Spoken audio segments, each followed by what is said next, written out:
خلينا نروح لاحد اعضاء مجلس الاداره البارزين وشخصيه عزيزه جدا عليا على المستوى الشخصي، هو كابتن خالد مرتجي. مساء الخير يا استاذ خالد. مساء الخير يا كابتن حازم. ويعني انت عارف انت بالنسبه لي ايه، ومن الناس اللي انا بعتز بيها. ربنا يخليك. الحقيقه فخر جدا لكره القدم ان حازم امام كان في يوم من الايام لعيب عظيم زيك بجد، يعني من الناس المحترمه يعني. ربنا يخليك. مش هبقى هقفل الحلقه بعد الكلمتين دول. لا انت جميل يا حزوم. ربنا يخليك يا خلود. بقى اولا مبروك، ما شفتكش من بعد البطوله، فالف مبروك وان شاء الله بالتوفيق في اليابان. دعواتنا يعني ودعوات المصريين كلهم في البطوله. مسافر يا خالد معاهم ولا هتبقى من هنا تتفرج ان شاء الله؟ لا باذن الله انا موجود مع كابتن خطيب رئيس البعثه، انا موجود معاه كمنسق وهمزه الوصل يعني ما بين النادي وما بين الاتحاد الدولي واللجنه المنظمه في اليابان، بحكم خبرتي في الاتحاد الدولي، بحكم يعني وجودي في لجنه الانديه اللي هي اصلا من اللي بتشرف اصلا على البطوله دي، او يعني البطوله دي بيتعرض على لجنه الانديه بتاعتنا التقرير بتاعها، لان احد اللي هو الهيد اوف ذا اورجنايزنج كوميتي او اللي هو رئيس اللجنه المنظمه عضو معانا في لجنه الانديه في الاتحاد الدولي وهو تشاك بليزر. ف يعني بحكم وجودي قريب منهم، فيعني ان شاء الله يا ربنا يجعلني سبب كده ان احنا نبقى دايما بنساعد وبنسهل وبنخدم النادي اللي احنا اتربينا فيه واللي احنا بنشرف ان احنا بننتمي ليه يعني. ان شاء الله باذن الله. طمني يا خالد على اللعيبه وعلى الفرقه واول مباراه اعتقد مع بطل اليابان متهيألي هتبقى. هي اول مباراه هتبقى ما بين اللي كسبان من بطل اليابان وبطل افندم واوكلاند اللي هو هيروشيما، وبطل اوكلاند اللي هو بطل الاوشينك اللي هو بطل نيوزيلندا يعني، او بطل استراليا.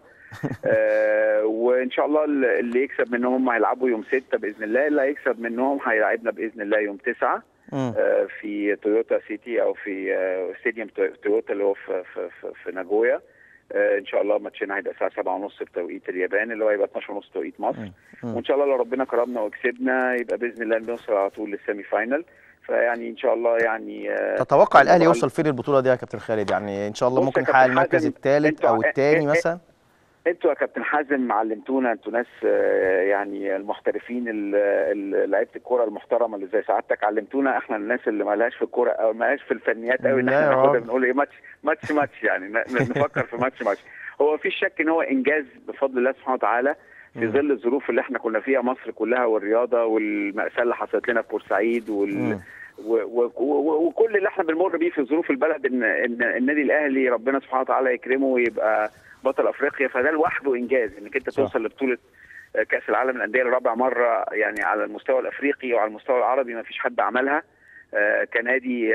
فما فيش شك ان ده لوحده انجاز، لكن احنا بنامل وبنتمنى طبعا ان احنا نحقق اعظم ما نقدر نعمله. اللعيبه بتاعتنا انت عارف زي ما انت قلت كده في الانترو بتاعك، يعني ناس كلها محترمه، ناس محترفه بتفكر ازاي تقدر تسعد شعب مصر، وازاي تقدر تسعد جمهور النادي الاهلي، وازاي تقدر دايما تبقى على مستوى الحدث وتقدر تشرف البلد وتشرف النادي.